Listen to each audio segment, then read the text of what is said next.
This will be a bit of a less festive story, but we have a little bit of everything. Okay, so let's start with a painting. So calm was the water that the glassy surface coolly mirrored the stick-straight reeds growing on its desolate shores. Not a breeze shuffled the plants or ruffled the waters. The unrelenting heat and exhaustion from the long road that led to this deserted spot drew an unsuspecting group to the water's cool edge. 6 men in short, ragged loincloth, shackled together by the wrists, walked up to the quiet shore.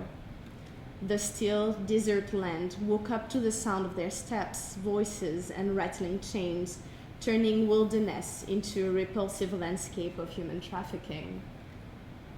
Terror soon followed dread as one of the men reached for a drink.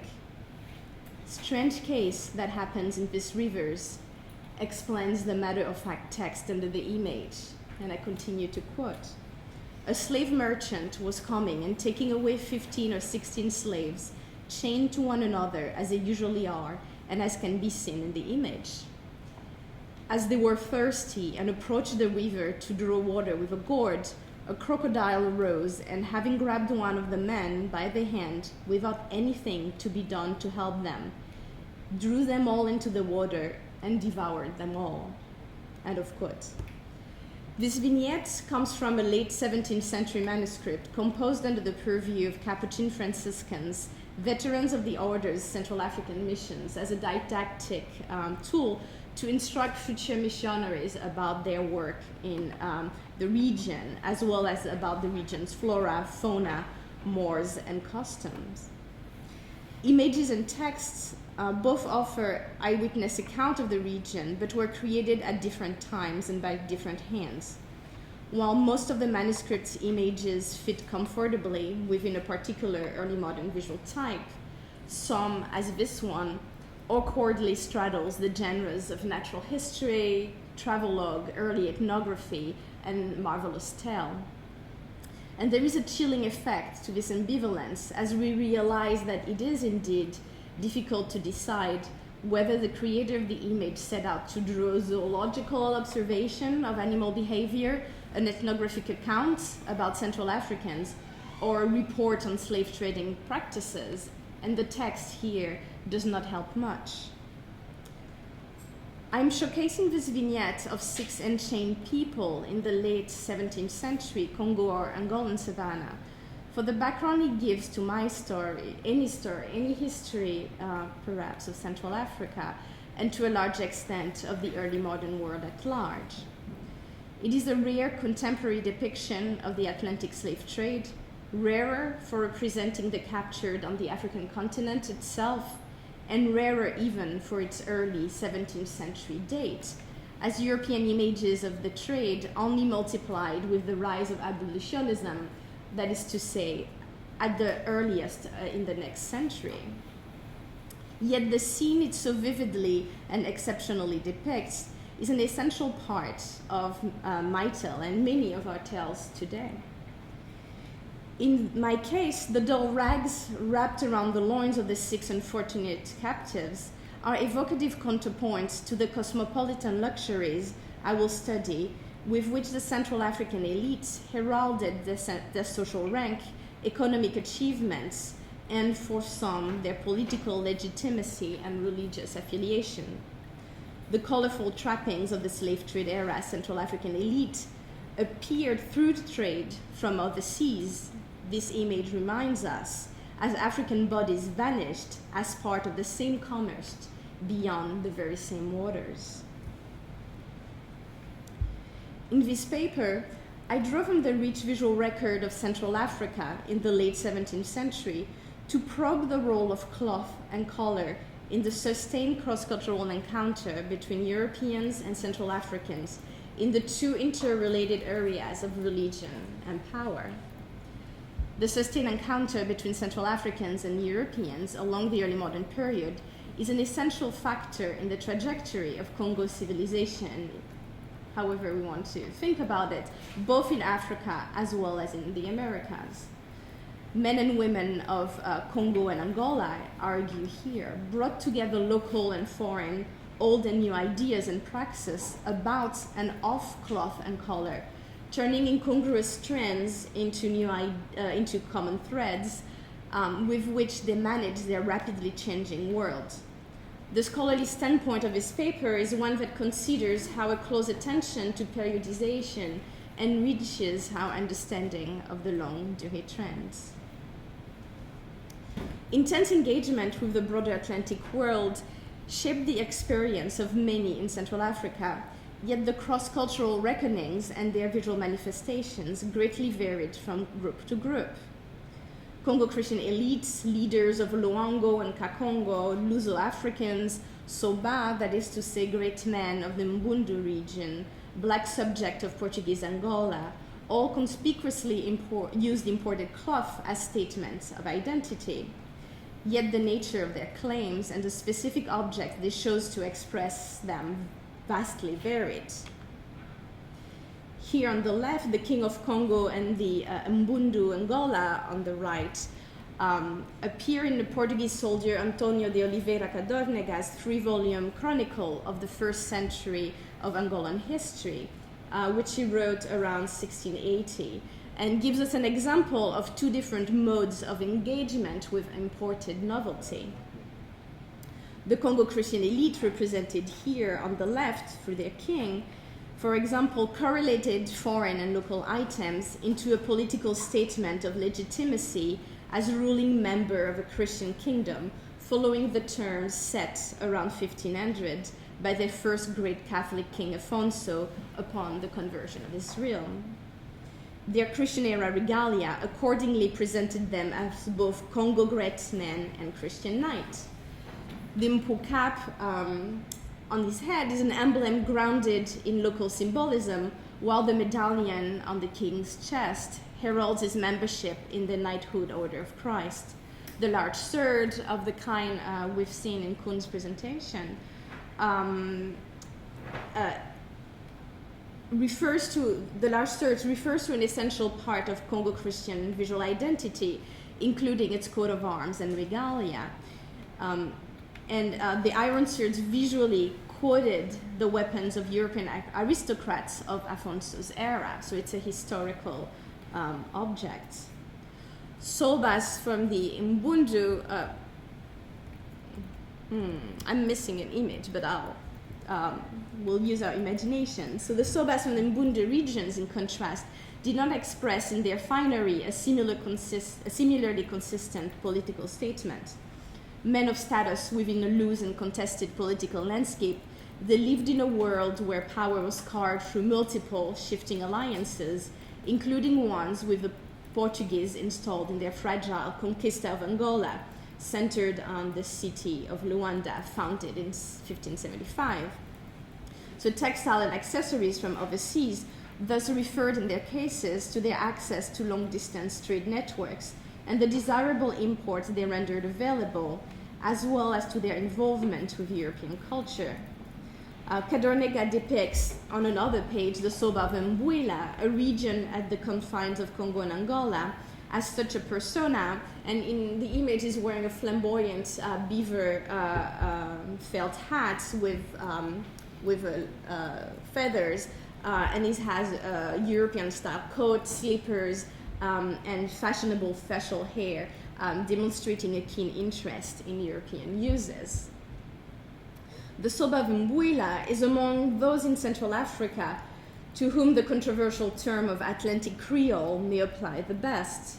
The idea of Atlantic Creole as a powerful corrective effect on preconceived ideas about Africa, shedding light on the radical contemporaneity and the sense of Fabian's admonition in Time of the Other of African and European lived experience, and away from a historical view of the continent. But the concept suffers, in my view, from an important shortcoming in its tendency to give too much weight to Europe, measuring cosmopolitanism, for instance, at the yardstick of Europeanization.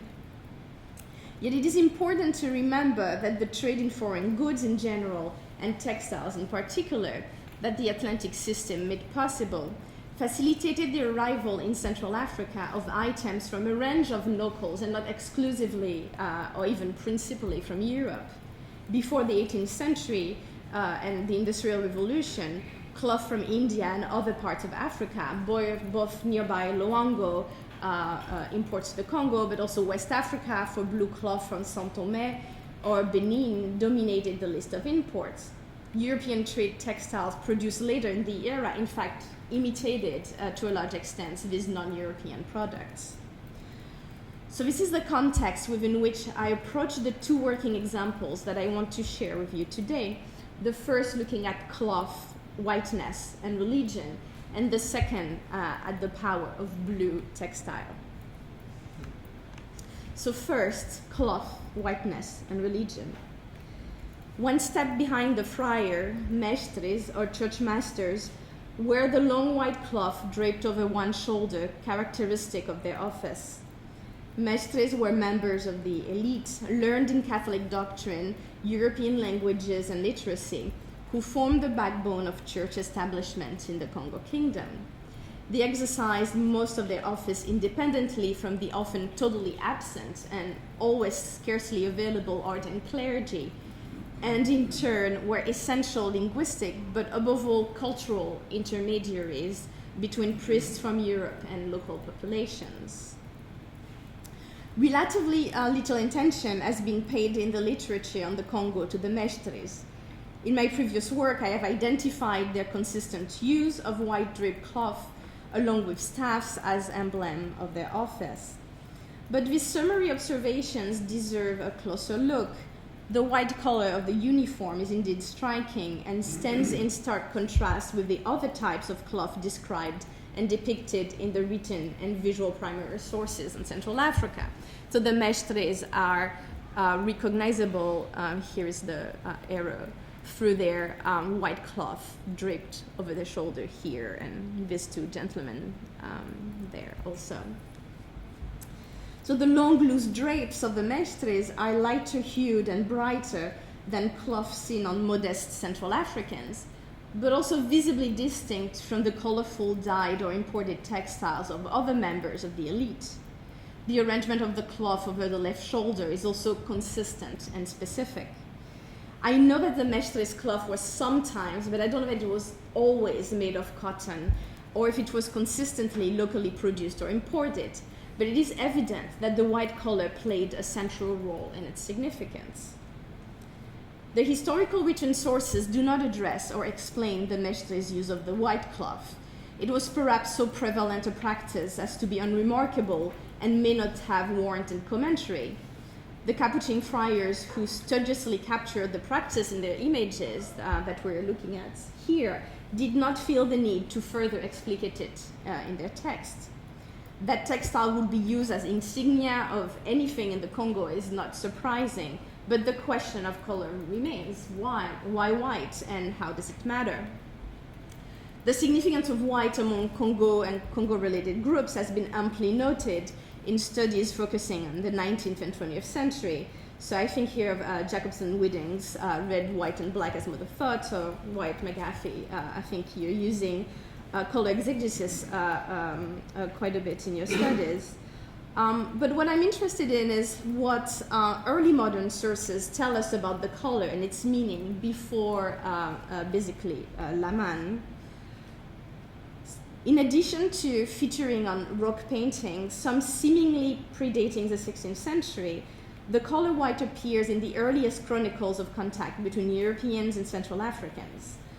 It comes to the fore, in particular, at several key junctures in the stories of the arrival of Christianity in the region, as recorded by Europeans from their Congo sources. So the apparition of a woman clothed in white, presumably the Virgin, to two acolytes of the king upon his baptism, and the apparition of a white cross, the white cross of Constantine, in support of the fight of the first great Congo Christian king against his heathen challengers, marked two crucial steps in the conversion of the kingdom, in which supernatural revelation is specifically associated with whiteness. And I know we're not using supernatural, right? So occult revelation is specifically associated with whiteness.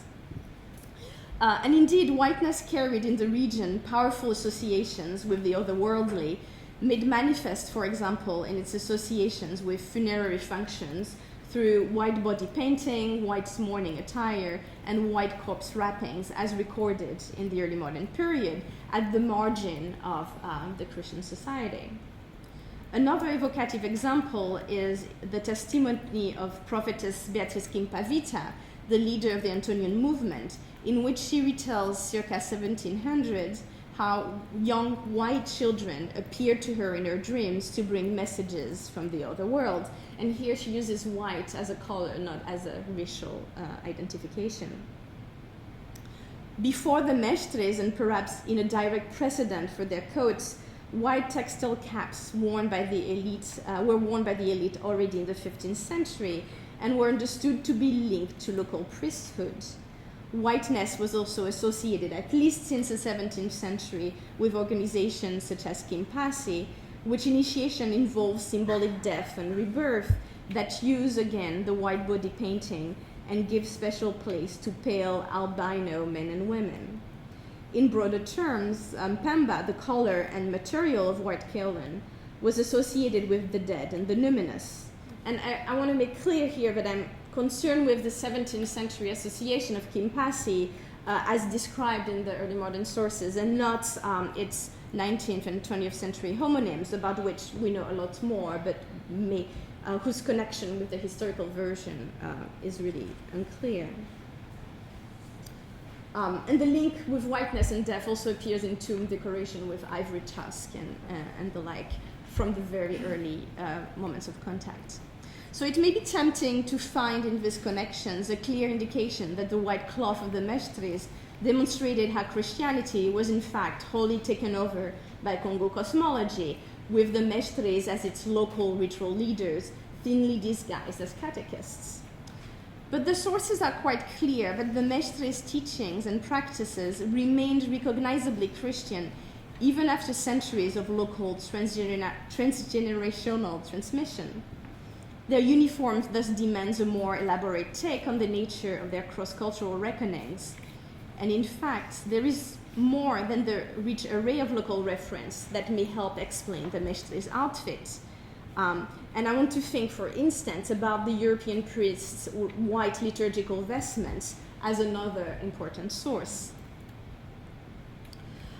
So much has been written about the first moments of encounter between Central Africans and Europeans, but little attention has been given to the spectacle that the liturgies the Portuguese clerics created there.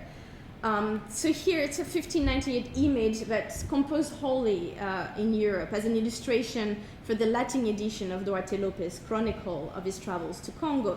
And it is really mostly, entirely, perhaps, a fanciful European image. But it helps us see the Alps and the chasubles among the myriad other visual novelties brought about by the arrival of the Europeans. The textile paraded in the first Portuguese trips to the Congo, and they included exquisite pieces, and as it was the practice of Iberian kings to dazzle newly encountered people with luxury goods. So they would have sent spectacular textile. And to the highly textile literate Congo people, the white liturgical cloth they saw being used in prescribed ritual context would not have gone unnoticed. It would be something they would have paid attention to. So as leaders in the new religion and trained holders of its specialized knowledge, as well as former altar boys in many cases, the mestres might have logically emulated the priests in their outfits. Yet if the Central Africans sought inspiration in European garb, the Portuguese Alps also unknowingly and at the outset participated into a local visual vocabulary in which whiteness, power, priesthood, and conceptions of the permeability between life and death that was at the core of their Christian message already functioned locally in close association. This kind of cumulative, non-linear process of correlation between old and new, local and foreign ideas and forms into the interrelated parts of a newly formulated worldview is what I have found to be the typical modus operandi of Congo Christian culture. Mestres garbs were not remnants of a local religion insidiously brought into Congo Christianity, nor a form of mimicry, but the white cloth formed a space in which men and women from the Congo brought together and redeployed ideas from both traditions into a coherent, functioning, and also lasting understanding of the new religion and their role within it. So second, the power of blue textile. The image of Congo Christian nobility comes in sharp focus in a series of oral studies painted in Brazil around 1642. There, images of men of varying rank within the Central African elite offer a detailed visual record of the clothing practices of 17th century Congo. Albert Eckhout, court painter from the Dutch governor for the governor of Dutch Brazil, Johan Maurits, sees the likeness of 5 diplomatic envoys that the ruler of Soyo sent to Recife around 1652. And here I show the 3 senior members. One of the goals of their missions, a chronicler informs us, consisted in securing regalia, including key textile elements, such as, I quote the chronicler, a chair, a cape, war insignia, flags, and other items of clothing. So that was a big part of what they were doing there. So the paintings did not stage the Congo ambassadors in elaborate compositions, but as studies seized their appearance in a documentary mode. The 3 high-ranking men here wear colorful caps adorned with shells, as well as metal chains, medals, crosses, and long strings of coral beads favored across the kingdom. 2 of the 3 men have draped extravagant length of heavy dark fabric over their bare shoulders and combined them with wrappers of the same fabric or made of Central African dark-dyed pattern cloth.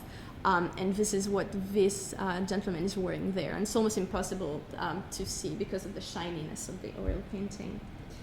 The 3rd ambassadors are probably ready to dance in the typical Congo martial performance the men staged in Recife, sports a shorter, lighter wrapper of yellow brocade that leaves his bust and arms uncovered and ready to grab his bow and arrows in the course of the acrobatic dance. All 3 senior legates cinch their waists with a red sash, a neatly folded animal pelt, and in 2 cases, a band of white and blue checkered cloth that you see here and there. The dark coat and wrapper of the middle ambassador was of the preferred blue of the region, of deep, almost black color, as recorded in these words by traders attentive to their markets. Blue-colored cloth was the most popular import to Central Africa, either as blue baft or blue guinea made in India, or Benin cloth and its São Tomé imitation. Unlike the rich array of terms and associations linked to red, white, and black, Kikongo or Kimbundu words for blue are descriptive phrases such as Nduwa bird-colored, according to Bentley's 19th century lexicon, or sky-colored or water-colored in the 17th century vocabularium, a 17th century Kikongo Spanish-Latin dictionary. So this suggests that blue cloth was not understood in 17th century Congo and Angola through the lens of a deep local meaning or a set of linguistic or cultural associations. Indigenous blue dyes existed in the region, yielding darker colors that would have been understood as black and probably participated into that symbolic realm. But such interpretations could not be extended to the lighter, in particular striped or checkered blue cloth that came into Central Africa through Atlantic trade and would stand as visibly novel. So I'm talking about, this cloth here.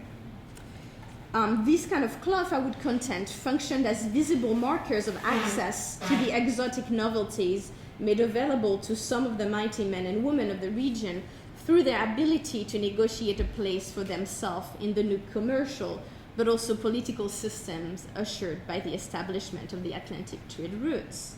In this new Atlantic era, the nature of power, prestige, and its visual manifestations change, and blue and white cloth might be one of the visible markers of that transformation. Thus, as the Congo elite used the once foreign blue checkered cloth in their finery, in conjunction with animal pelts and other insignia of deep-rooted local significance, the import recast the entire regalia of the Congo elite as an expression of status that function within a new, broader Atlantic context. Simultaneously, the combination of old and new inscribed these novelties and the changes they encapsulated within the realm of tradition as they became one of several modes of expression of prestige.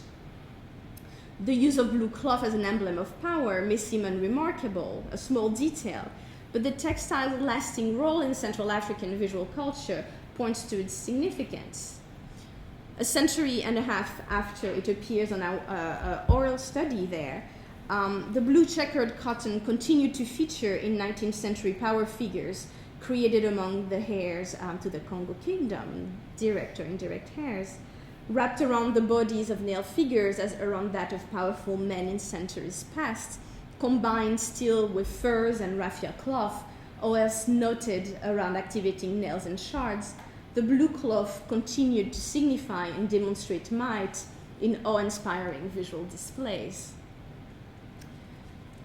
So a last tale as in lieu of conclusion.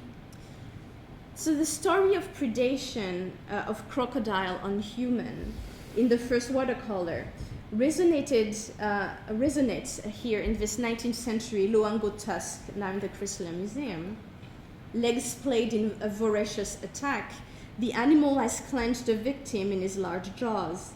His tail still lingers in the spiraling ribbon that serves as ground for the figures in the tusk, but also suggests the watery body of the reptile. That waterline is about to become the place of passage from life to death for the crocodile's victim, literally, but also suggests beyond the particular the metaphorical divide between the realm of the living and the dead in 19th century Congo land. Bringing different strands from this paper together, one step behind the crocodile. So if you turn the tusk here, one step behind the crocodile, a man in checkered wrapper watches the attack but does not move. Elsewhere in the tusk, those wearing the same pattern are involved in similar human predation here. Decades before, but in the same region, Louis Oyer de Grandpré recorded a similar dichotomy. Captors in checkered cloth cinched helpless victims about to disappear for the Atlantic slave trade beyond the waters. The blue cloth here comes hand in hand with power and materializes profits derived from long-distance trade. And in another engraving, you have the checkered cloth as kind of this benign emblem of elite status on this woman. That the trade cloth encompassed great local significance at that point appears also clearly in its use in the funerary bundles, where it is fully articulated with deep-rooted and predominantly local practices. So here in the same de Grandpré images, the imported cloth used in funerary bundles. So in a nutshell, these two examples sketch in broad strokes the interpretative possibilities that a historically grounded approach to visual, material, and written documents may yield to our understanding of Congo civilization, including its relationship with Europe and the Atlantic world at large. Thank you.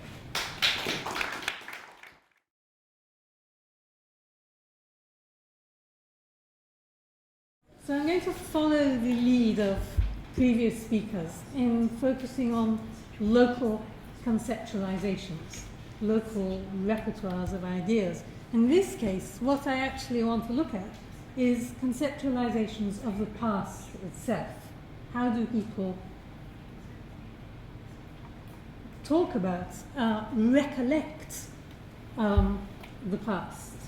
And I'm going to focus on one of the main media, one of the main genres through which this is done in Yoruba civilizations. And that is the genre called oriki, which is often translated as praise poetry, but which probably be better to call attributions or appellations, because it's not always flattering. What it actually does is strike at what is felt to be the essential and distinctive and remarkable qualities of a being, whether or not these are praiseworthy.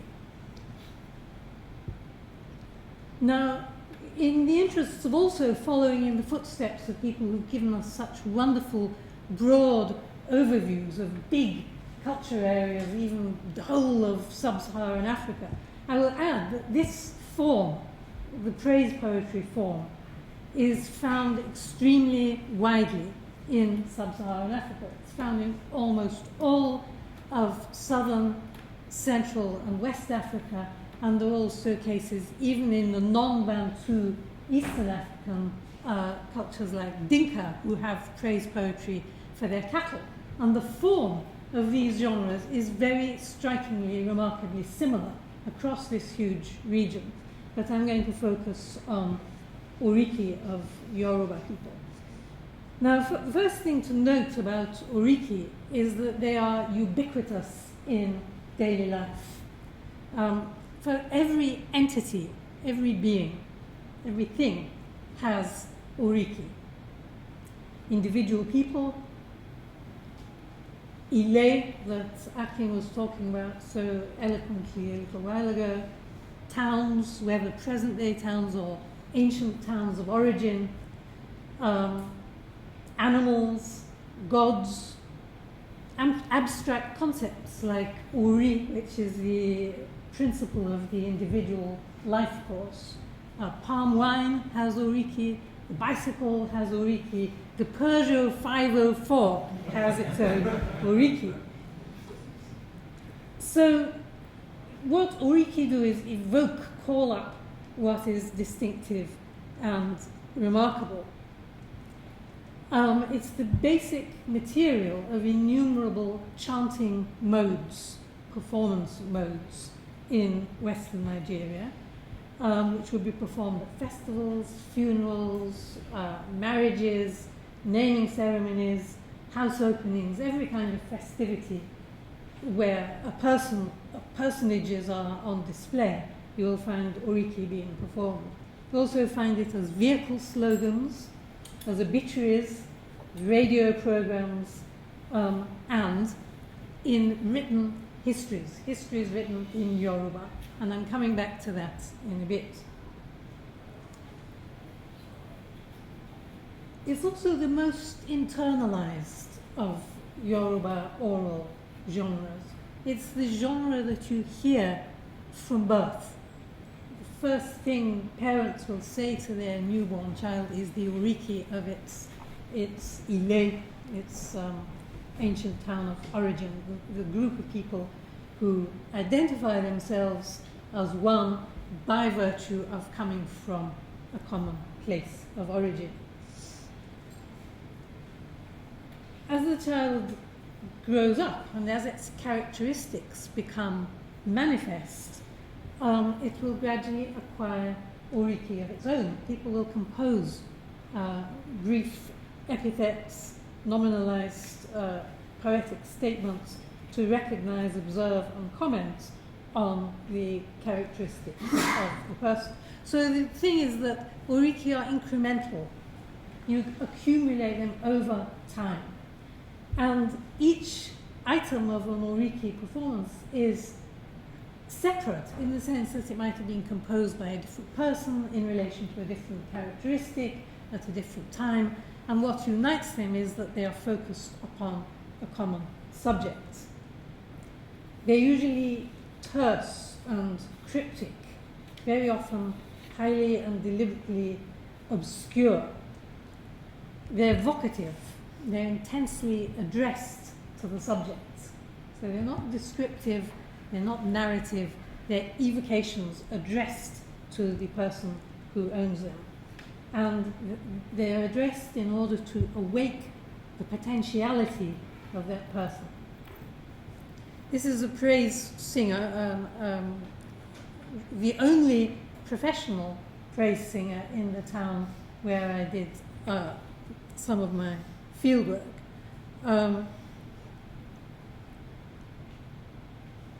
She went from place to place, making her living by emitting these intense addresses to everybody who was socially significant in any event.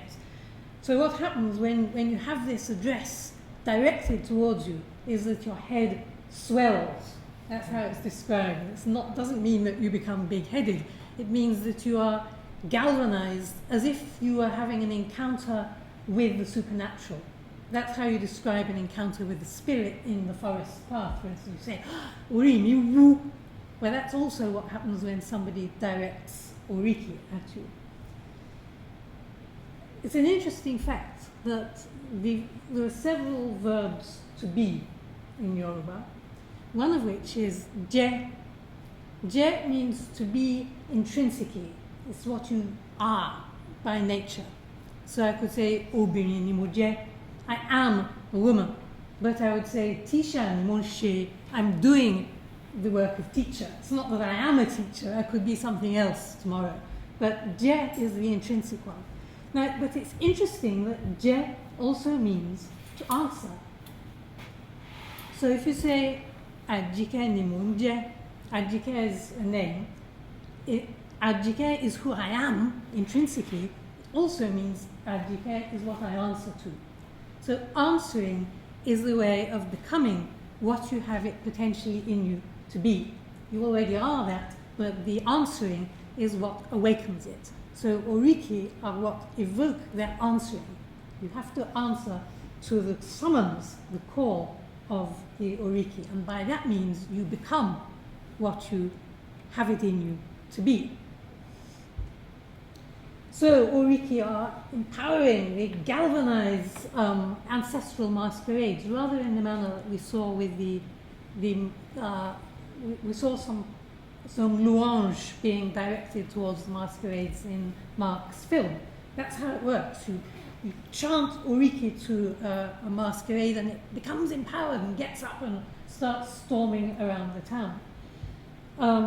You bring down Orisha, the gods, into the human community by performing their oriki. You fire up warriors who are about to go to battle by pronouncing their oriki. You summon the ancestor spirit to the grave shrine by chanting his or her oriki. So the oriki, all this is to emphasize that oriki are very, not only ubiquitous, but very central to people's conception of who they are and how power in everyday life works. Now, several scholars who write in Yoruba have observed, by quoting Aristotle, they've quoted Aristotle to the effect that poetry is truer than history. So oriki are valued as sources of historical knowledge. But how does it work? The historicity of oriki is a very slippery and tricky subject. First of all, they're almost impossible to date in any meaningful way, for two reasons. One is that as a performance art, a chant of oriki is continually seeking to embellish, vary, and adapt to the current situation of performance, the materials which the performer has learnt. Secondly, an oriki chant, as I said, is incrementally accumulated. So each bit of a chant might have come from a different moment. So it's multi-temporal in two senses. First, because it's come through time and changed slightly all the way through, but secondly, because as an assemblage of elements, each element might have come from a different moment. So it's a multi-temporal text, and it doesn't make sense to try to convert it into a historical record emanating from one particular moment. But on the other hand, it doesn't make sense at all to say, well, because you recorded it in 1985, therefore it has no historical traces. It's full of historical traces, and people tremendously value Oriki in Yoruba towns, Yoruba communities, for that historicity. If Oriki were always put together the way they are, we've observed them to be during the 20th century, then we'll say that they're composed in response to things as they happen. As polities emerge, as behavior becomes manifest, Oriki are composed to commemorate and remark upon it. If that's so, then we have Oriki relating to the foundation of many of the towns of origin that Aki was also talking about. We have Oriki for Ife, one of which is a reference. Well, the Oriki itself is simply one word, and this is going to lead me on to my next point. The one word is abu.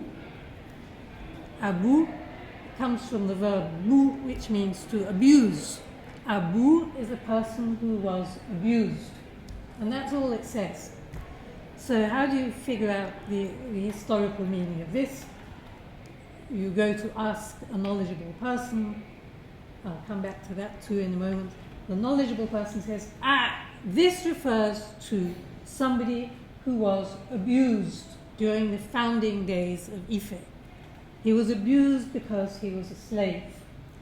The reason he attracted this obloquy was because when Oromia left Ife to go to Oyo, to found Oyo,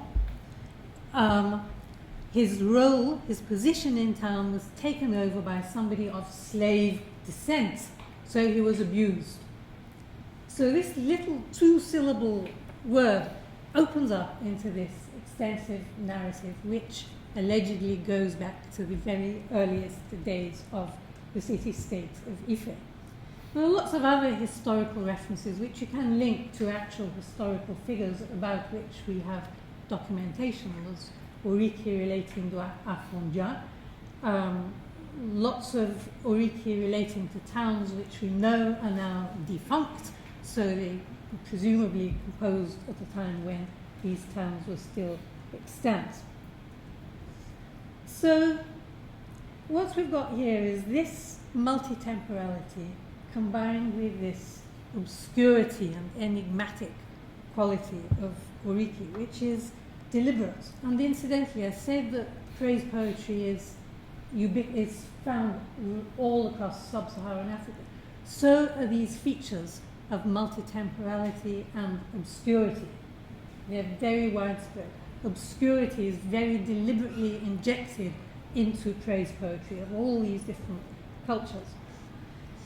Now, let's see how this obscurity works. Here's a little fragment of Oriki from an Ile, the house of the head of the hunters in the place where I worked. The founding father of this house or compound, one of the bits of his Oriki goes, Dina Maya, Adominu Kojo, Opagbani, Opatupu, Opayitun Dawan Nigilona Oko.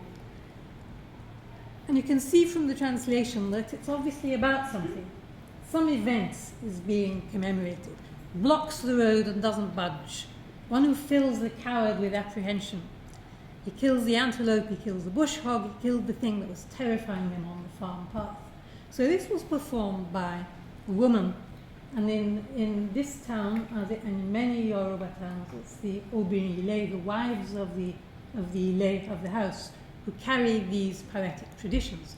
However, when I asked her, what is this about? who was blocking the road and not budging and why.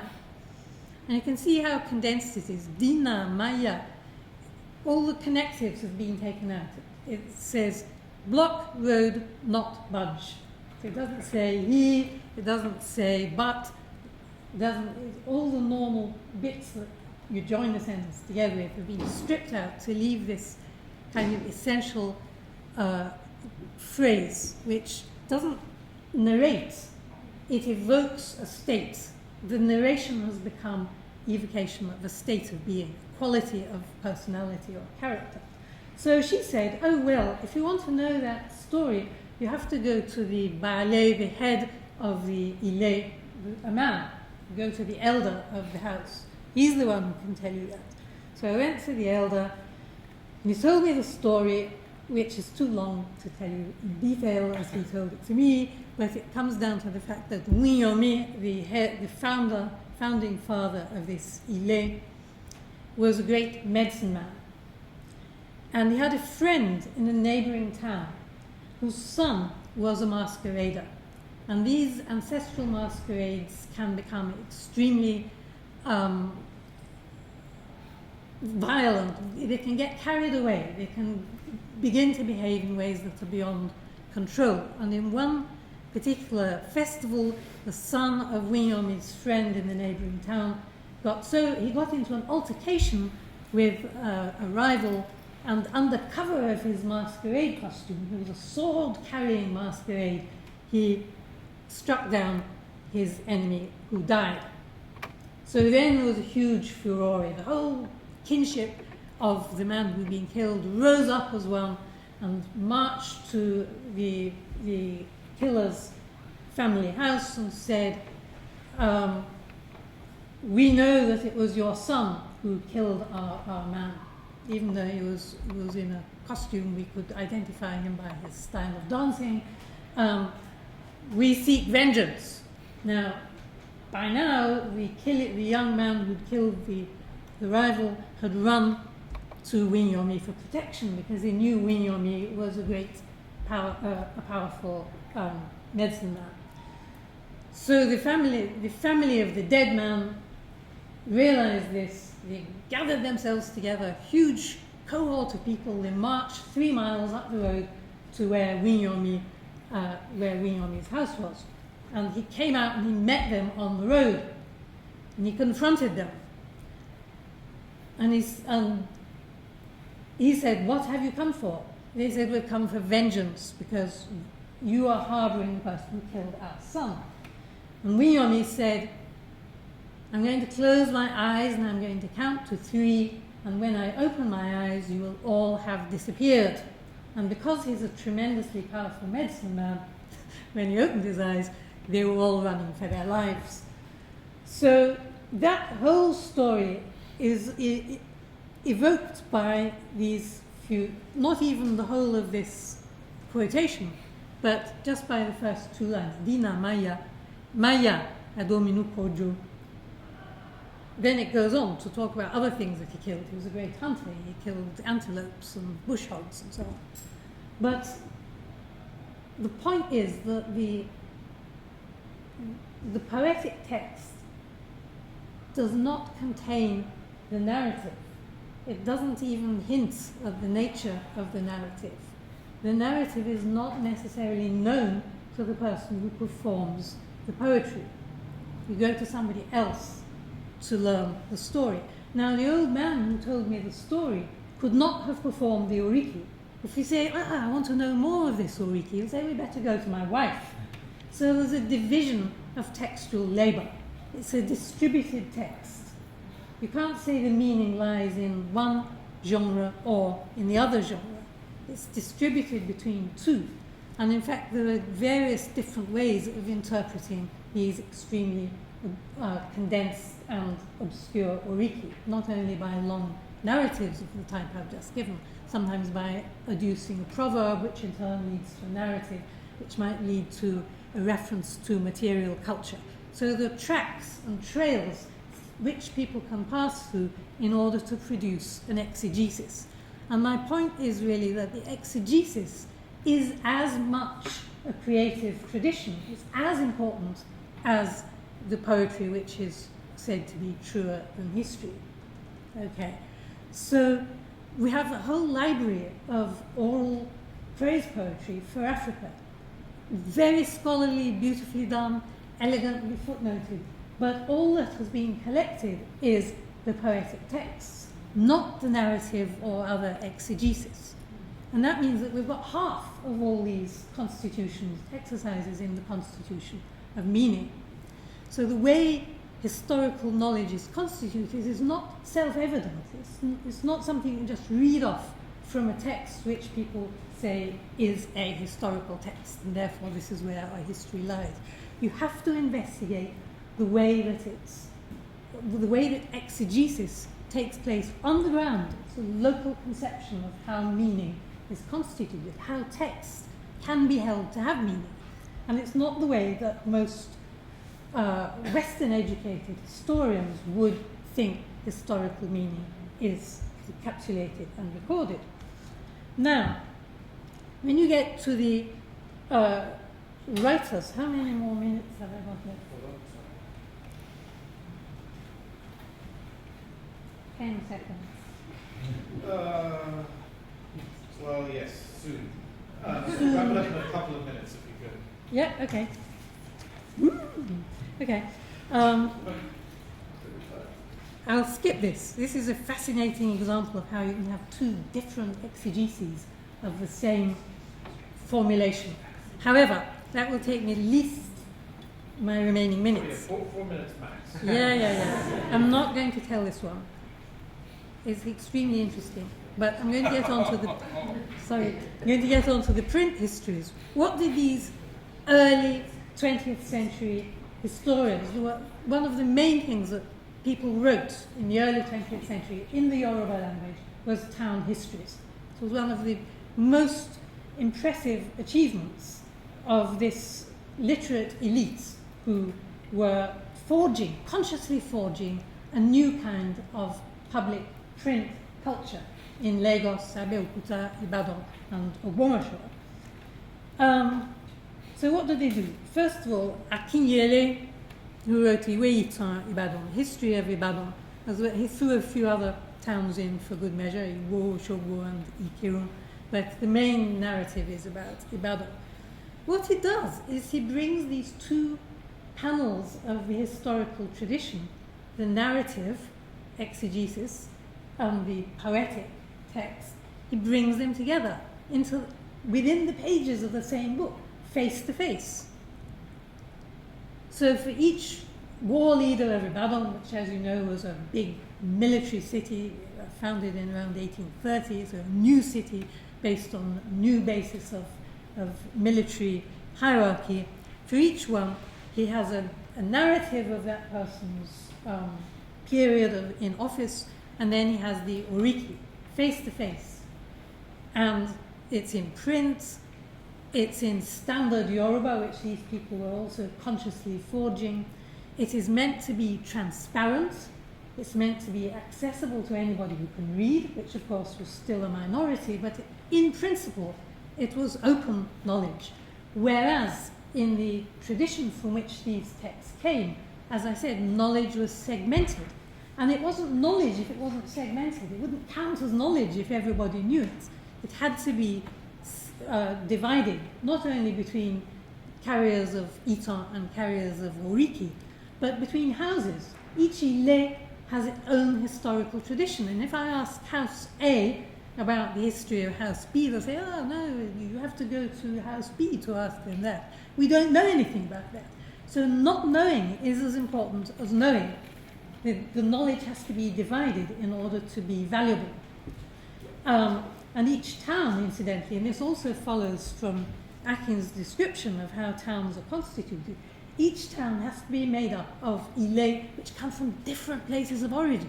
They have different orisha, they have different rituals, they have different oriki orile. And the oriki orile exists to emphasize that all these groups come from different places, because a healthy town is one that's different, it's constituted out of difference. Each unit has to be distinct and different from the others, and that's what Oriki do. They hail distinctiveness. Okay. Now, what these print culture people were trying to do was to construct a public sphere where, in principle, every reader was equivalent to every other reader. All could have access to all these histories, no matter which ile they came from. And the second one that I wanted to mention, N.D. Oyerinde, who a fantastically interesting historian whose history of Ogbomoso was published about 20 years after Akinyele, 1934, he's one of the ones who said poetry is truer than history, according to a certain Greek sage, he points out. He emphasizes that he's only quoting all these different traditions to shed light on people's mindsets in the past. He's trying to turn it into a historical document which gives you an idea of how people thought in the 19th, 18th centuries. So he's at pains to say that you mustn't think I'm being partisan, you mustn't think I'm favouring one family over another. My intention is quite different. I'm presenting all this material neutrally, simply as a way of giving evidence of how people thought in the old days, which is a totally different project from the project of oral nexus of Oriki and Ita. But, and this is the thing that's most interesting to me, is neither Akinyele nor Oyerinde can actually fully harness and tame these materials that they're trying to incorporate into a new type of narrative print public history. The Oriki retain their vitality. They retain the possibility of reawakening the potentials of people we assume to have been long dead. So by uttering Oriki, you awaken the powers and potentials of the past as well as of people presently before you. And this was widely accepted. This is a newspaper, and this is my last sentence, published in 1927. And the heading is Dosumu Oba Beranile Odide Dosumu the king. Get up! Stand up! Now, Dosumu had died in 1885. He was an earlier Oba of Lagos. But there was a crisis in 1927. It had been a crisis for some years. The current Oba, Ishubai, had been deposed by the British colonial forces and exiled to Oyo. And there was a huge campaign going right through the 1920s to bring him back. So they're calling on this past Oba to come and intervene and to help empower the activists, the agents who are trying to get Ishubai back. So it's the idea that you can invoke, you can call upon past figures using their Oriki, activate them in order to get them to intervene, to empower present actors. And neither Oyerinde nor Akinyele can quite handle that. So Akinyele just leaves his poetic texts, which go on for pages and pages and pages. He just puts them there. It does not do what oral traditionists do, which is operate symbiotically between the narrative and the poetic text. He just puts them there. Here they are. And Oyerinde, in spite of all his efforts to say that these are historical sources telling us about mindsets of people of the past, he never actually unpicks any of these obscure formulations. He, again, places them in front of you, exposes them to view, but it does not do the work of exegesis. And when both of them produce English language versions, mainly for the benefit of the colonial officers who are reorganizing local government under the auspices of Lugadian indirect rule, they leave out all the Oriki. It's as if they just can't handle it. So in what sense does Oyerinde mean that poetry is truer than history? Aristotle, as far as I can understand, I hope there's some classicists here who can confirm or disconfirm this. Aristotle meant that poetry is truer than history because it's more general. Whereas poetry gets at the laws of how things happen. It explains how one thing leads to another in general terms, whereas history is just documenting the byproducts of these general principles of how things happen. Now, Uyeringe and Akinyele and all the oral historians that I've been alluding to mean the opposite. Poetry is truer than history precisely because it does not propose causal links. It does not tell the narrative. It is therefore not open to manipulation. It doesn't set out chronological sequences. It brings encapsulated, living nuggets of the past into the present for people to do things with.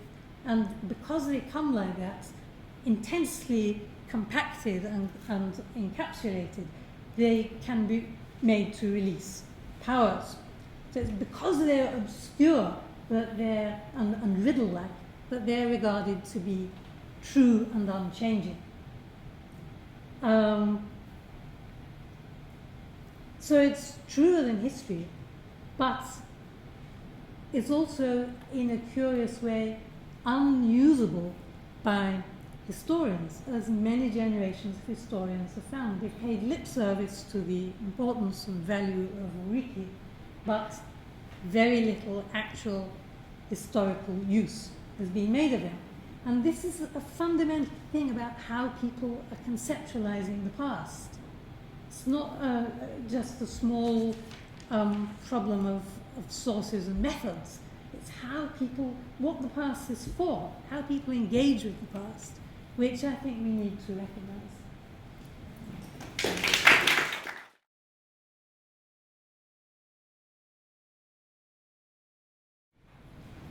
Now let me start by talking then about prophets, getting into the heart of the conversation. This person here is Simon Kimbangu, who was a very famous prophet who spent 30 years of his life in a prison in Congo, in the Belgian Congo, died in the 12th of October 1951, which, as Marius discovered, was a Friday. And it's quite an important bit of knowledge, of course. And the same Friday, his grandchild was born on 12th October 1951, and this is this man here, who's called Simon Kimbangu, and he's the current leader of the church. And here he's showing a medal that he has been awarded as a hero of the nation, as a hero of the Congolese nation. So you can see that there are big issues here of continuity, historical continuity of the works of the prophets, as well as issues of patrimonialization and heritageization of this work by the state. But I want to take you to Angola, not to Congo, where, as we have seen today, a lot of Bakongo people live, and where in fact the center, historical center of the so-called Congo Kingdom was based. And it is important to do that because a very important element of Kimbanguism, of this religion, which is, by the way, indirectly an offshoot of Baptism Christianity. I mean, Simon Kimbangu spent some time in the Baptist mission of Ngombe Lutele, at the time known as Woten. But a very important element today is the restoration of the kingdom promise. The fact that many people see Kimbanguism as one possibility, one route towards recovering the kingdom. So until the present, really, this is a very important place for Kimbanguism. This is the holy city or the holy seat or place of Nkamba, a shrine in Congo, where people do pilgrimages, and where Simon Kimbangu, the one who have just seen, was the reincarnation of the previous one, currently lives. But over the last few years, Kimbanguism has been kind of reorienting itself towards another symbolic place, another very important place in Congo history, and in fact more important in Congo history than Nkamba, which is not important for Congo history at all. And this place is Mbanza, Congo. the capital of the kingdom. So in 2009, I actually flew to Kinshasa, and I was on the expectation of going to Mande, Congo with 4,000 Kimbanguis, to the point that my name was in a list that they had typed in a computer. They showed it to me, together with 4,000 names. And they were promising that we would get a massive visa or laissez-passer, and we would go to, in 2010 actually, to Angola to take place, symbolically speaking, of Mbanza Mungu, where Simon Kimbangu would reveal a secret for humanity. Unfortunately, we didn't get the visa, neither did Simon Kimbangu, and the whole trip was aborted at the very last minute. We were about to leave on a Friday. People had flown from Belgium, from Portugal. Many Portuguese people, many of my Kimbangu's friends in Lisbon, were in Rwanda, just waiting for Kimbangu to arrive from Mbanza, Congo. Again, nothing happened. Nothing happened, but you know, we can also analyze the effects that had on people's beliefs and the kind of suffering that Kimbangu imposes on them. You have to suffer, and this was part of the suffering. I mean, this journey is not possible. We have to keep hoping that one day it will be possible. And still today, they are waiting for Kimbangu to announce let's all go and take place of Nkamba. So this is in Nkamba, but this in particular, this is a very, very special place in Nkamba, in Mbanza, Congo. This place here is a church, a Catholic church, or was, called Kulumbimbi. Now, whatever Kulumbimbi means, I'm sure that the linguists have already done all sort of linguistic and etymological analysis. Local people see a very, very direct link between at least the first part of the word, Kulu, and the Bakulu, the ancestors. And in fact, there is a kind of an ancestrality attached to Kulumbimbi. It's interesting, it's a shame that Jan has left, because one of the narratives associated with Kulumbimbi is that before being the place of a Christian church, it was the place where the blacksmith had their how do you call it, forge, yeah, sorry. But now, as you can see, what is also present in this image is a huge cross. And that's part of what is happening today in Mbanza, Congo. The state, Angola, is proposing Mbanza, Congo as a World Heritage Site of the UNESCO. And this is going on since 2007, and it's now in a very critical moment in which, in a few months, we will know what the outcome is. But that in many ways, it resonates with the expectations that Kimbangu is nourishing on his people, that one day we will be in Mbanza, Congo. The people in Mbanza, Congo are hoping that one day this will be part of the World Heritage Site of the UNESCO. But this process of UNESCOification, if you want, is very directly addressed and monitored by elites from Rwanda and from Catholic elites from Rwanda and from Mbanza, Congo. So what they want to remind is that this was a place of encounter, a place where Christianity, African Christianity, took roots. And this is what, among other things, has to be remembered. But for many Bakongo living in Mbanza, Congo, Christianity is not so much, or has not so much affected a kind of a technology of remembering as it has affected a technology of forgetfulness. And many of the prophets, a huge deal of what I call the cultural work of prophets, is trying to remind, is trying to fight against forgetfulness, trying to recover roots. Whether the roots are historically faithful to events or whether they are invented traditions is something we can discuss. But in any way, that's how they present it. So this is Kulumbimbi today, and this is one of the first images of Kulumbimbi in the 19th century. And I mean, you can very easily spot the differences. One of the main differences, of course, is that this is actually entangled, quite literally, entangled with nature, entangled with trees and with herbs and with the forest. And this image, I mean, my colleague Bruno Pastre, who has been doing, he's a student in Sao Paulo, but a particularly bright student, who's doing a master on Kulumbimbi. and he has been in place, and he's been showing this image or another similar images we have in Mimbi when it was wild looking, and then comparing with the image we have today. And elderly people, many elderly people, not Catholic, but people from prophetic churches, they say, well, this is the real Mimbi. That has power, not what we have now. I mean, this is the power. And the power is linked to this aspect, to these trees, to this relation with the bush. Which actually makes sense if there is a relationship between Kulumbimbi and Bakulu, because the Bakulu, the ancestors, are in the forests. Now, this is an image of Mbanza Congo today. And one of the things that really strikes about Mbanza Congo is how fast it is growing. It's just amazing. In 6 months, you go to Mbanza Congo today, you go back in 6 months, you will find a new neighborhood full of houses. There is a huge income of people coming back from Congo, and I say coming back, but many of them were born in Congo, but they are considered Angolans, and they are returning to Angola. And when they return to Angola, many of them stay in Mbanza Congo, some will go to villages. But the Mbanza Congo is in need of growing, and this is affecting a huge transformation of the landscape, and also a very interesting difficulty in distinguishing, in Mbanza Congo in particular, as well as in many other parts of Africa, of course, the distinction between the rural and the urban. I mean, Mbanza Congo and the surroundings is just a continuum.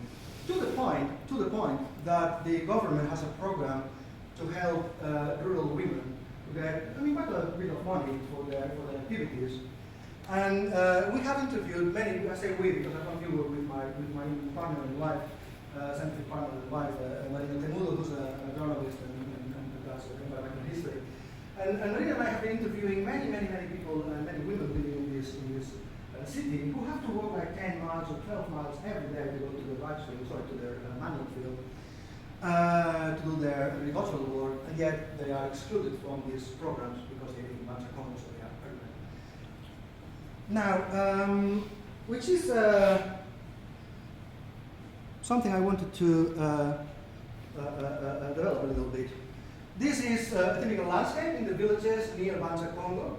People cutting lots of wood in order for this wood to be taken to Mbanza Congo, and this is again near a manioc field, not far away from a forest, that women, sometimes men, but very often women, take to Mbanza Congo, where they will convert them into bricks. So there is a constant transformation of wood into bricks. I mean, wood is put in these holes, and then they cook these bricks, and then they make more houses. And this is really, I mean, even if you go at Google Earth, we've been looking at it with some people from the forestry department in the University of Lisbon, where Marina lives, and people more expert than we are in analyzing images. I mean, the deforestation around the areas of Mbanza Congo is very rapid. Not that it is very worrying. I mean, there's still a lot of very huge forest, but it is incredibly fast. Well, this is another image of bricks. And I say bricks, I mean, bricks are very important for the Congo. The other day I was looking at Bentley's journal in the archives of the Baptist Mission in Oxford. And there was this journey, this diary, in which probably Bentley was ill or fed up with it all. And he didn't write anything, day after day, it was just empty pages. And the only thing that he would write is a lot of bricks. And then today I've been going to this village and the kids are making a lot of bricks. And there was this insistence on brick productions. And something I will not dwell on now, but the Mande alphabet that we heard about yesterday, the invention of a new alphabet for the Congo, emerged out of looking at bricks. It's bricks that and there's this concept of the civilization of bricks and this connection between civilization and the expansion of bricks. So here you have this connection between wood and trees. So let's go a little bit farther away. Let's go to the forest itself. So this is how Mbanza Congo looks from a distance. And this is a typical landscape. There's probably a river here, and rivers are very important. We've seen this today in linguistic terms. Rivers are meant to be, or thought to be, the place where the spirits have separated subgroups, sometimes just different sections of a matrilineage clan, or sometimes huge linguistic groups, the connection between language and river is quite interesting. But more importantly, what you would find in this forest, if you could enter this forest, would probably be graveyards, would probably be places where the Bakulu are buried. And the perception of the forest is one of the topics that I really want to dwell on in my future research. I remember last year or 2 years ago, I went to Congo.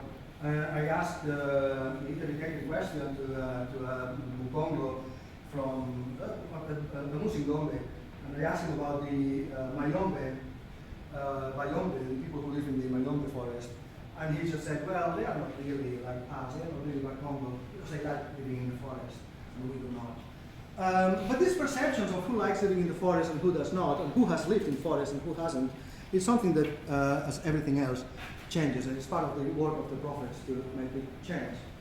So this is not a forest, but this is another very important element of the landscape, of the prophetic landscape of Mande, Congo and surroundings. This is a hill. And hills are very, very strongly associated with very specific spirits. And it is in hills that prophets go, and not only to pray, but also to do individually, but also to do activities with their followers. And as we are speaking, Angola is now in mourning, because about 6 months ago, something very weird happened in a hill, in which a prophet just collected some thousands of people, and then out of the blue, the army appeared, and there has been a massacre, basically. Nobody is able to explain, and there is a very, very strong taboo upon investigating. Even Human Rights Watch has been insistently asking for clarifications. But I think that there is a constant fear from the Angolan government of the power of several religious movements to radicalize youth and to channel discontent and eventually even uprising.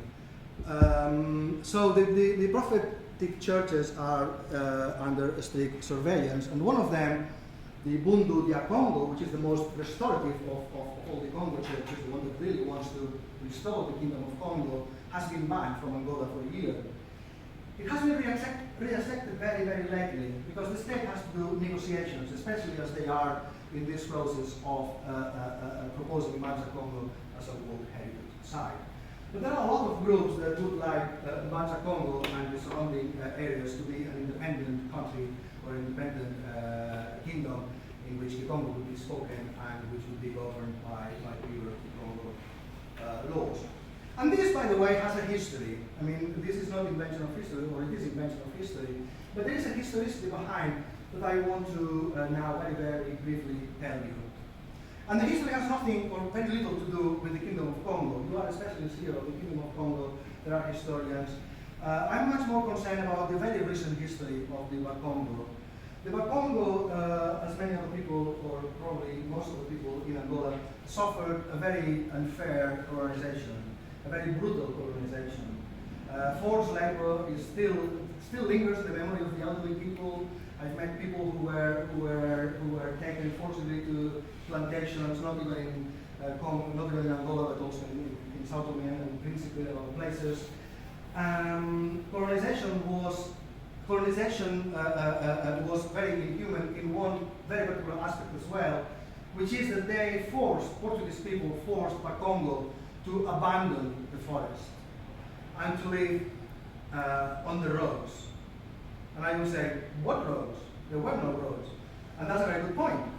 They were forced to make the roads first, so that then they could be moved to live by the road. And I've got a fantastic amount of narratives of men and women who still remember in the 1930s, 1940s, them doing the road and being forced to move from the forest. And I still have recuperated quite a lot of very interesting memories of people who actually lived in the forest and who are able to remember how houses were, what was the structure of the vata, as they call the village, which, by the way, is a word that also means clear out, making a clearance. And this forced movement to the roads was very, very traumatizing. Many of them then decided to abandon the country altogether and went to the Belgian colony. And others because of that, started to have an anti-colonial attitude, and then they developed the UPNA, the União dos Povos do Norte de Angola, which was the first anti-colonial movement. But notice that it was a liberation of the north of Angola, not of Angola. And the leader of the movement, Elder Roberto, he was a restorative. He wanted the kingdom to be back. And it was actually intellectuals in the West, or in Africa, but in other parts of Africa, people like Julius Nyerere, people like Sekou Touré, like Nkumbra, and of course the great Frans Fanon, who met him personally, and told him, listen, independence is not about going back to kingdoms. It's about getting rid of colonialism and getting independence in the so-called provinces. So they forced him to actually fight for Angola. And this is something that was a big sacrifice, and this is a word that many of my interlocutors use. They sacrificed their fight for the kingdom for the fight of their brothers, Angolans, but their brothers then mistreated them by chasing the FNLA, which was the party that was born out of the UPNA, by chasing them and expelling them from the nation. So the Bakongo feel that they have made the nation, and this is something that we find parallelism in Africa with the Acholi in Uganda, the Malante in the south. People who are fierce, who are proud, who want independence, they fight, they become generals or commandants, and then once the state is built, they are completely expelled. You are out of it. And this created a very, very strong resentment. And there is a politics of resentment in Banza Congo that it makes you sad to hear this accumulation of resentment and of feeling of betrayal, to the point that the war started on the 15th of March 1961. But the Angolan MPLA government has changed the date to the 4th of February so as to make it linked to an event that in fact was related to the MPLA, but only later. In fact, it was also started by FNLA. And this change of date of independence is something that Bakongo are very resented about. So nowadays, Bakongo are coming back to Angola. Sorry, after this tragic situation in the 1960s with this political exclusion, then there was a very tragic civil war that lasted until 2003 with the UNITA and the MPLA. Many people of the FNLA went to the UNITA. And the place is full of very, very tragic memories, very recent memories. I'm not talking about Kimba Vita being burned alive in 1706. I'm talking about people being killed just 12 years ago. But then this killing of people 12 years ago creates a template under which to understand the burning of a young woman in 1706. And this is the word of the prophet. It's to link it all in retrospect. It's to create a prophetic chain that goes from the present to the past, and not from the past to the present. So hills are very important, and I suspect that hills, like in many other parts of Africa, and the work of Richard Farden here comes to mind, of course, have been places of refuge, or places of asylum in very turbulent moments of African history. And hills are also something that prophets are trying to give new meanings to. This is a forest, and this is what they do in the forest: slash and burn, itinerant agriculture. That they call masole, and it would be very interesting to do a kind of a semantic historical analysis of all these concepts associated to the transformation of the forest. And this is just some images, before I go back to the forest, of the prophetic imagination. You know, the images that they use for people to get into spiritual states of consciousness. Kimbangu himself, I will not go into details about this picture, and Kimpavita. Kimpavita is becoming more and more important. I mean, the whole Congo religiosity is now around Kimpavita, and the Catholic Church has a lot of difficulties in coming to terms with it, because as you probably know, the Catholic Church was behind the inquisitorial event that provoked Kimpavita's death in 1706. Kimpavita was a very young woman who started this movement called the Antonianos in relation to Saint Anthony, and who was implicated in a very complicated effort to take over Banza Congo when the city had been abandoned.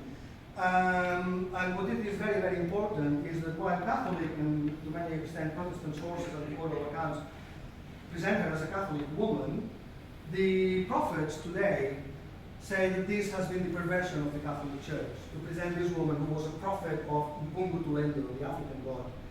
And this is a notion that is probably more important than I wanted to retain. The importance that the prophets give to the African god.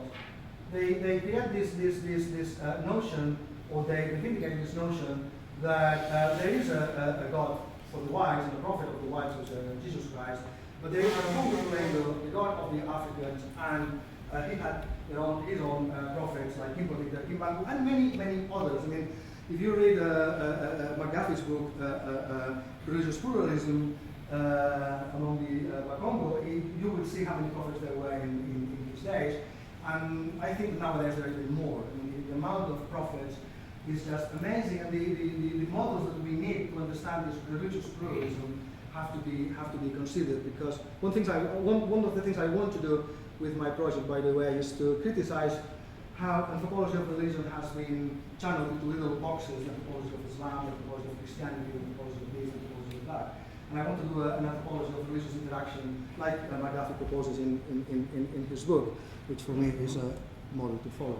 Okay, so some of the prophets are really playing with traditional imaginations, like for instance this prophet, Papa Wonder, who's praised in this hut, which according to my informants, but I don't have evidence to marshal, reminds the height of the boyhood initiation in the old days. This is not the Wonder himself praying in the mountains, as one, and then people look at this image and they pray with him. And by the way, Papa Wonder, he's a young guy, he's probably 30 years old, but he is the reincarnation of another Papa Wonder who lived in the 1970s and who had been a close follower of Simon Kimbangu. And this is the most important of the hills, of the forest, or hills and forest. This is the Serra de Nkanda. And this is a very, very dense forest in terms of historical meanings. It is here that Kimbangu organized her movement and then went towards Congo. And it is here many voices assert that she has been burned and buried. And there is all this myth that she was burned, but then the body didn't quite burn away, so that you can explain that she had to be buried. And this is actually a Kimbangu's pilgrimage to the forest. Now, in order to get into a forest, into an ancestral forest, you need permission of the elders of the family or the clan who are responsible for that forest. So the Kimbangu Church could get the permission to get into this forest many years ago, and organized there a pilgrimage place for Kimbanguis to meet every year on the 2nd of July and pray in the tomb of Kimbabita, which is this one. And here it was very impressive for me, because one of the things I witnessed that day was all these women, or many of these women, young women, getting possessed by the spirit of Kimbabita. And possession is not accepted. I mean, it's theologically banned by the Kimbangu Church. So in fact, these women that had to be taken by men and taken out of the forest because they were manifesting something that had no theological explanation. But one of the things that is important is that because of this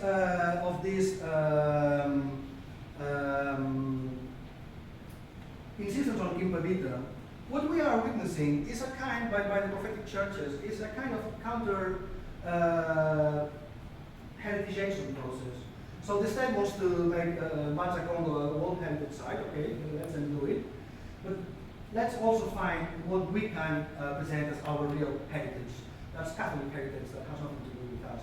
And I think that this is why they are creating these places in the forest. And as you can see, the image of Kimbabita now, this is a very recent image, drawn by someone inspired, theoretically. And it says Kimbabita Kusera Nakanda, the Kimbabita of the Serra Nakanda, of that mountain. So she's now associated with the mountain and with the forest.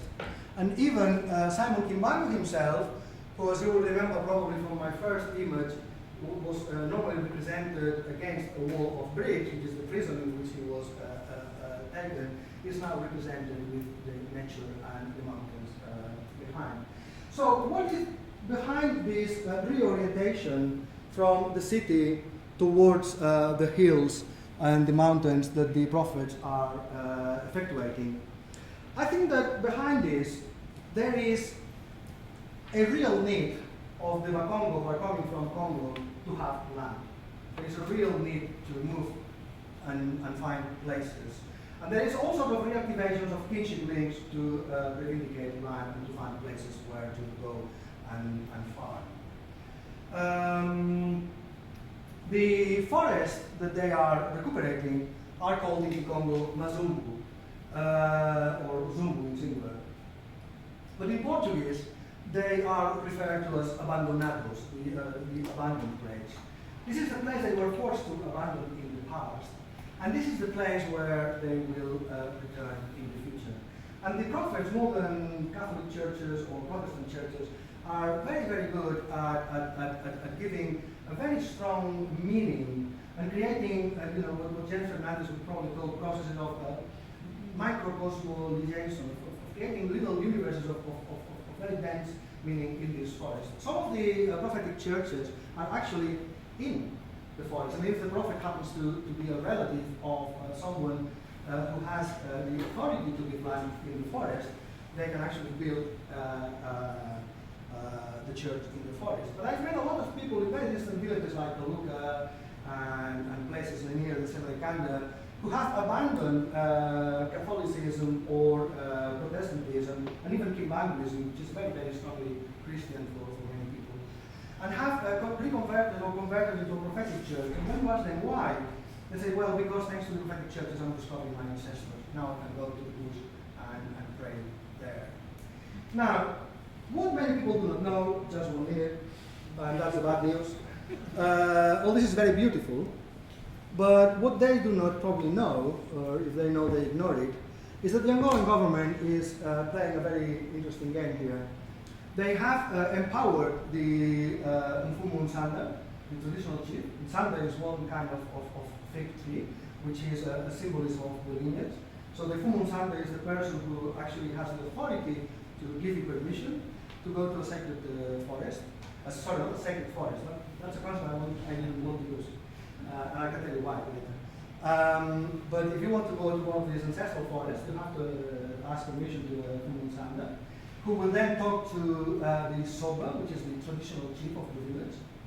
But, I suppose that in all of Africa, traditional chieftaincies today and the state are so entangled and there are so many crossovers that it's difficult to tell them apart. But this is particularly true in Angola.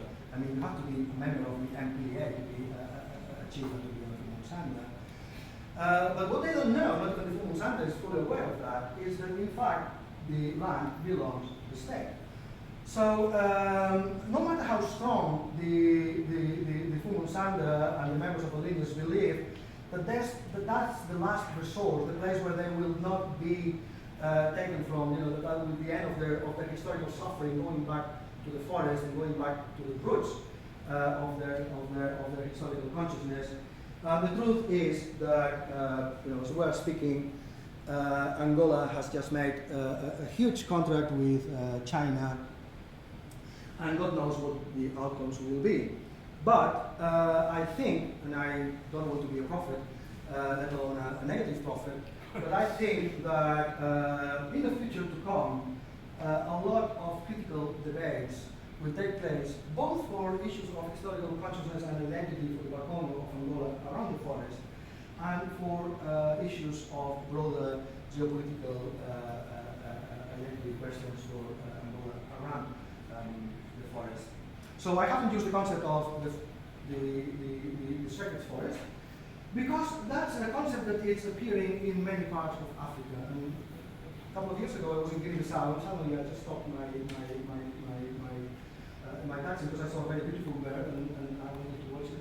And then I suddenly read this label which said, please be silent, we're in a sacred forest. Which I thought, well, that's contradictory. If I was in a sacred forest, how come I am in it? And this is because this discourse about sacred forests has been led to be used to the profit of many government organizations and local associations in Guinea-Bissau parts of Africa. The Bakongo have not learned this concept. They are not playing with it. They are not invoking it.